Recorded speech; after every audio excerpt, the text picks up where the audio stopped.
નમસ્કાર, જોશી સરના જય શ્રી કૃષ્ણ।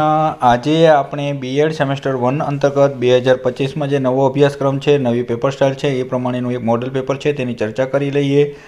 જેમાં વિકલ્પ સ્વરૂપે 10 ગુણ એટલે કે જનરલ પેપર PE1 હોય છે, જે 70 માર્કનું હોય છે, PE1 અને PE2।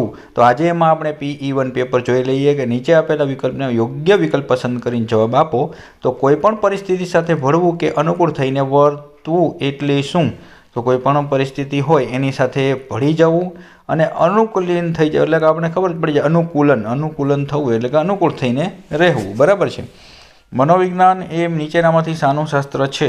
તો મનોવિજ્ઞાન એ શેનું શાસ્ત્ર છે? મનનું, વર્તનનું, માનવનું કે સજીવ પ્રાણીઓનું? તો મનોવિજ્ઞાન એ આમ જોવા જઈએ તો વર્તનનું વિજ્ઞાન છે। સૌ પ્રથમ છે એ મનનું વિજ્ઞાન કહેવાતું, પણ અત્યારે મનોવિજ્ઞાન છે એ વર્તનનું વિજ્ઞાન કહી શકાય છે, બરાબર છે।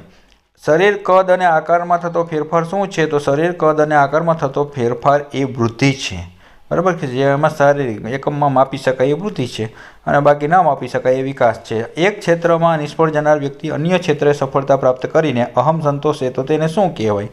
તો આપણને ખબર છે કે એક ક્ષેત્રમાં જે નિષ્ફળ જાય અને બીજા ક્ષેત્રમાં એ અહમ સંતોષે તો એને ક્ષતિપૂર્તિ કહેવાય છે।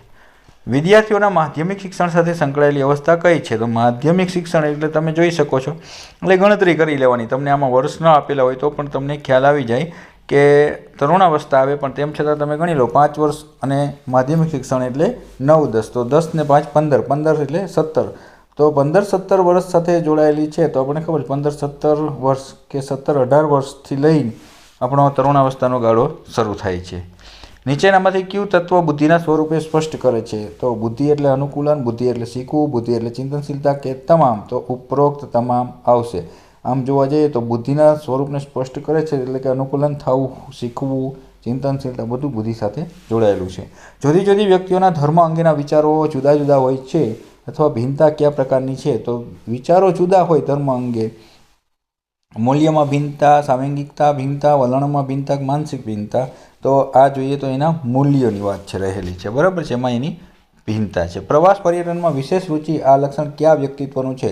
પ્રવાસ પર્યટનમાં એને બહુ વિશેષ રુચિ હોય છે તો એ આપણે કહી શકાય કે બહિર્મુખી અથવા કોઈ એ હસમુખા બોલકા હોય એને બહિર્મુખી કહેવાય, પણ આમાં જોવા જઈએ તો બહિર્મુખી લખી શકાય, બાકી તો એક પણ નહીં એવું આવી શકે છે, કારણ કે પ્રવાસ પર્યટનમાં રુચિ છે એમાં તો બોલકાય હોય ને કદાચ અંતર્મુખી હોય એ પણ પ્રવાસમાં તો આવી શકે છે, એટલે જોઈ શકો છો તમે જે કંઈ જવાબ હોય તમે કોમેન્ટ કરજો।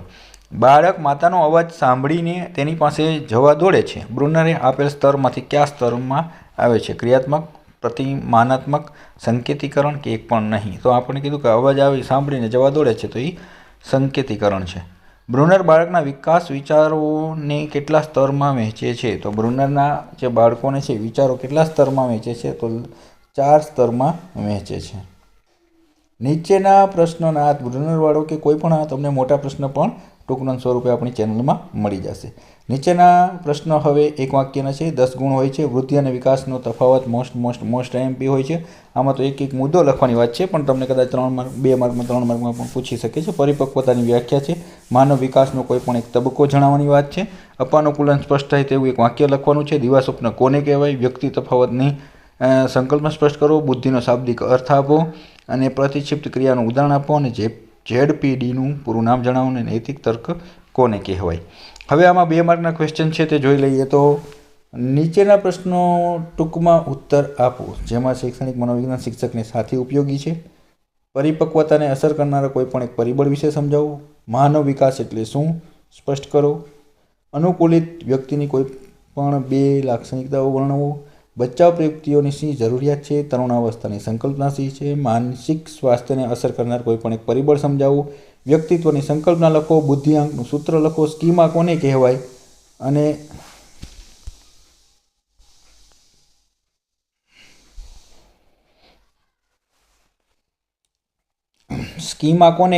નૈતિક દ્વિધા એટલે શું, શોધ, અધ્યયન, બ્રુનરના 4 સિદ્ધાંતોના નામ આપો। હવે આપણે જોઈએ તો અહીંયા 3 માર્કના ક્વેશ્ચન છે, 7માંથી 5 લખવાના હોય છે, બને ત્યાં સુધી બધા લખવાનો આગ્રહ ન રાખો, સર પરફેક્ટ આવડતા હોય એ 5 લખવાના। મનોવિજ્ઞાન અને શૈક્ષણિક મનોવિજ્ઞાન વિશેનો ખ્યાલ, વૃદ્ધિ પર અસર કરનારા પરિબળો, તરુણ અવસ્થાના શૈક્ષણિક ફલિતાર્થો, બચાવ પ્રયુક્તિની શૈક્ષણિક અસરો, બચાવ પ્રયુક્તિ તાદાત્મ્ય અને ઉર્ધ્વીકરણનો તફાવત આપી સમજાવો, વ્યક્તિગત તફાવતોની શૈક્ષણિક અસરો અને જે વિગોષ્ઠી છે એને આપેલા જ્ઞાનાત્મક વિકાસ પર એક પરિબળો પૈકી એક ભાષા અને ભાષિક પરિબળ સમજાવો. તો આવા તમને વિડીયો છે એને જવાબ સાથે તમને મળી જશે. હવે પ્રશ્ન 5 પૂછાય છે, જેમાં 5 માર્કના લખવાના હોય છે. તરુણાવસ્થા એ શક્તિનો ભંડાર છે. આ વિધાનને મનોવિજ્ઞાન સંદર્ભે ચર્ચો. માનસિક સ્વાસ્થ્યની જરૂરિયાત વિશે સમજાવો. માનવ વિકાસમાં શિશુ અવસ્થાના તબક્કાની લાક્ષણિકતા જણાવો અને ગિલફર્ડનું બુદ્ધિનું મોડેલ સમજાવો. જીન પિયાજે અનુસાર માનસિક વિકાસની અવસ્થા જણાવો. આ હતું તમારું મોડેલ પેપર PE1.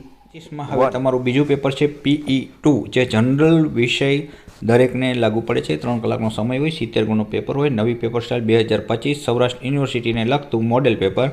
તો દરેકનો 1 ગુણ હોય છે. વિકલ્પ પૂછાય છે 10 માર્કના, જેમાં જોઈએ તો યોગ્ય વિકલ્પ પસંદ કરી જવાબ આપો. નીચેના પૈકી પ્રાચીન ભારતની શિક્ષણ સંસ્થા કઈ નથી? નાલંદા, સાંદીપની, વલ્લભી, તક્ષશિલા. તો કઈ પ્રાચીન ભારતની શિક્ષણ સંસ્થા નથી? આપણે એવું કહી શકાય. તો જેમાં તમને જોવા મળે છે કે કઈ નથી, તો તમે સાંદીપની છે એ જોવા મળતી નથી. નીચે જણાવ્યામાંથી અર્વાચીન સમયના બાળ કેન્દ્રીય કેળવણીકાળ કોણ હતા? તો બાળ કેન્દ્રીય કેળવણીકાળ ગીજુભાઈ બધેકા.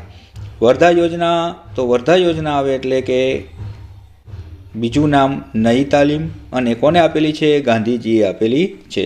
એજ્યુકેશન શબ્દ કઈ ભાષા પરથી ઉતરી આવ્યો? એજ્યુકેશન શબ્દ મોસ્ટ ઓફ તમારે લેટિન અને ગ્રીક યાદ રાખવાની. તો બરાબર છે, તો એ તમારે યાદ રાખવાનું, લેટિન અને ગ્રીક, અને બહુ સરળ છે. બરાબર છે. અને તમારે કહેવાનું કે એજ્યુકેશનમાં એજ્યુ અને ડ્યુકો, તો એટલે ની બહાર લાવવું અને ડ્યુકો એટલે દોરવણી. તો આવું કોઈ પણ પ્રશ્ન પૂછી શકાય. મેં સરસ મજાનો વિડીયો બનાવેલો છે MCQનો, તમે જોઈ શકો છો, અને કોમેન્ટ બોક્સમાં જવાબ આપજો. જવાબ શું છે? કઈ વિચારસરણીના અંતિમ સત્ય ભૌતિકતાને જ માને છે? ભૌતિકતા, તો આદર્શવાદ એટલે આધ્યાત્મિકતા, પ્રકૃતિવાદ એટલે પ્રકૃતિ, વ્યવહારવાદ એટલે વ્યવહારમાં જે ચાલતું હોય. બરાબર છે. તો આમાંથી એક પણ નહીં, આવું તમારે લખવું હોય તો લખી શકાય. પણ ભૌતિકતા છે તો એ આપણે વ્યવહારવાદમાં અંતિમ સત્ય આપણે કહી શકાય કે ભૌતિકતાને પણ માને છે. એ સત્ય એને જ સ્વીકારે જેને અડી શકાય, સ્પર્શી શકાય, જોઈ શકાય, પ્રયોગ કરી અને પરિણામ મળે તો. પણ આમ વ્યવહારિકના દ્રષ્ટિએ બાકી ભૌતિકતામાં માનતો એ વાદ છે તો એ આપણે લેવો પડે તો વાસ્તવવાદ. તો વાસ્તવવાદ પરફેક્ટ જવાબ આવે છે. એટલે આમાંથી એક પણ નહીં લખો તો પણ વાંધો નથી. એ તો હવે તમારી આન્સર કી ઉપર ડિપેન્ડ કરે. આદર્શવાદ શાની તરફેણ કરે છે? આદર્શવાદ એ આધ્યાત્મિકતાની તરફેણ કરે છે. બરાબર છે. અને પ્રકૃતિ છે તો પ્રકૃતિ, મેં સરસ મજાના બધા વાદના વિડીયો બનાવેલા છે. શોર્ટ વિડીયો પણ છે, લોંગ વિડીયો પણ છે. તમારે જેવો સમય હોય એ પ્રમાણે જોઈ લેજો. શિક્ષણ મેળવવાનો અધિનિયમ 2009 ક્યારે અમલી બન્યો? બરાબર. કઈ તારીખે તમારે અમલી બન્યો એની પણ તમારે યાદ રાખવું પડે.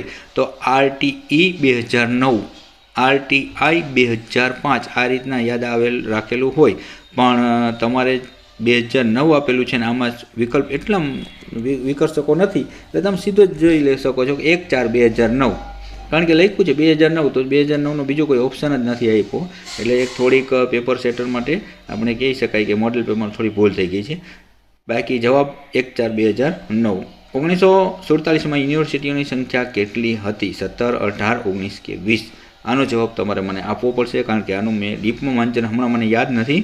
એટલે તમારે ડીપમાં વાંચન કરતા હોય તો આવું પણ તમારે જોઈ લેવાનું. યુનિવર્સિટી શિક્ષણ પંચમાં આપેલું હશે.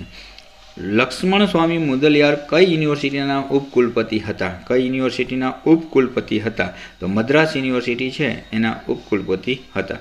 10+2+3ની કયા નીતિ કયા પંચે આપેલી છે? તો 10+2+3ની નીતિ છે એ કોઠારી શિક્ષણ પંચે આપેલી છે. તેમ છતાં તમારે જોઈ લેજો, પંચોનો પણ વિડીયો હશે. તો આપણે જોઈએ તો એક વાક્યમાં જવાબ જોઈએ તો 10 ગુણ. એક વાક્યમાં વેદકાલીન શિક્ષણનો મૂળભૂત હેતુ કયો હતો? બૌદ્ધકાલીન શિક્ષણમાં કોઈ પણ એક લાક્ષણિકતા જણાવો. પ્રયોગવાદ શિસ્ત અંગે શું મત ધરાવે છે? રાઇટ ટુ એજ્યુકેશન એક્ટ 2009માં કુલ કેટલી કલમો હતી? જે કૃષ્ણમૂર્તિ આપેલ કેળવણીની વ્યાખ્યા જણાવો. NEP 2020 મુજબ શિક્ષણનું નવું માળખું શું છે? રાધાકૃષ્ણ પંચની નિમણૂક ક્યારે કરવામાં આવી હતી? જે કૃષ્ણમૂર્તિનો જન્મ કયા ગામમાં થયો હતો? અપ્યયની વ્યાખ્યા આપો. આચાર્ય રામમૂર્તિની સમિતિનો અહેવાલ કેટલા પાનામાં તૈયાર થયો? આ બધા એક વાક્યમાં. હવે 2 વાક્યમાં જોઈએ તો દરેકના 2 ગુણ છે. આ 2 વાક્યમાં ઓપ્શન લખી શકો છો, પણ મોટામાં લખવાનો બહુ આગ્રહ ન રાખવો. મહાત્મા ગાંધીની વર્ધા યોજના, ગીજુભાઈ બધેકા રાષ્ટ્રીય શિક્ષણ સુધારણા, પ્રાચીન ભારતમાં શિક્ષણ વ્યવસ્થા વિશે વાક્યો, કેળવણીનો વ્યાપક અર્થ, રાઇટ ટુ એજ્યુકેશન એક્ટ 2009ની જરૂરિયાત, પ્રકૃતિવાદ વિચારસરણી પુરસ્કર્તાના નામ, વાસ્તવવાદની દ્રષ્ટિએ શિક્ષણના 2 ઉદ્દેશો, શૈક્ષણિક તત્વજ્ઞાનનું શું મહત્વ છે, NEP 2020 મુજબ પ્રાથમિક માટે અભ્યાસક્રમ અને અધ્યાપનનું શું માળખું, આદર્શવાદની પરિભાષા સ્પષ્ટ કરો, CABC અને SMCનું પૂરું નામ જણાવો, રાષ્ટ્રીય શિક્ષણ નીતિના ઉદ્ભવ કારણો અને પુસ્તકમાં દર્શાવ્યા છે તે જણાવો. પ્રશ્ન 4 3 માર્કના ક્વેશ્ચન બને ત્યાં સુધી આગ્રહ ન રાખવો બધાએ લખવાનો, કારણ કે સમય કદાચ ઘટી શકે છે. એટલે પરફેક્ટ આવડતા હોય એવા 5 લખો એટલે 15 માર્ક તમને એમાંથી 12-13 મળી જાય. માધ્યમિક શિક્ષણ પંચના ઉદ્દેશોની ચર્ચા કરો. કોઠારી શિક્ષણ પંચે શિક્ષણમાં સમાન તક માટેની ભલામણો કઈ કરી? બૌદ્ધિક કાળ દરમિયાન શિક્ષણની પદ્ધતિ કઈ રીતની હતી? વેદકાલીન શિક્ષણ ક્યાં અને કેવી રીતે અપાતું હતું? 2020 મુજબ આવનારી તાલીમી કોલેજની વ્યવસ્થા ચર્ચો. યથાર્થવાદ મુજબ શિક્ષણનો અભ્યાસક્રમ અને અધ્યાપન પદ્ધતિ જણાવો. ઔપચારિક અને અનૌપચારિક શિક્ષણ વચ્ચેનો ભેદ જણાવો. નીચેનામાંથી પ્રશ્નો લખવાના છે, 5માંથી 3, દરેકના 5 ગુણ. યુનિવર્સિટી શિક્ષણ પંચની ભલામણો જણાવો. RTE અંતર્ગત પ્રવેશની પ્રક્રિયા જણાવો. વેદકાલીન શિક્ષણમાં અને બોધકાલીન શિક્ષણની તુલના જણાવો. સરસ મજાનો વિડીયો છે આપણી ચેનલમાં, તમે જોઈ લેજો. મહાત્મા ગાંધીજી આપેલી શિક્ષણની નવી તાલીમ વિશે સમજાવો. સ્વામી વિવેકાનંદે આપેલ કેળવણીની વ્યાખ્યા, ધ્યેયો, અભ્યાસક્રમ જણાવો. સ્વામી વિવેકાનંદ પણ છે, ગાંધીજી પણ છે. બધા વિડીયો લોંગમાં તમને લગભગ મળી જશે, બરાબર છે. તો આ હતું મોડેલ પેપર PE2. તો આજે આપણે 2 પેપરની ચર્ચા કરી, PE1 અને PE2, જે તમને ઉપયોગી નીવડે. જોશી સરના જય શ્રી કૃષ્ણ. શેર કરજો, સબસ્ક્રાઈબ કરજો. આવજો.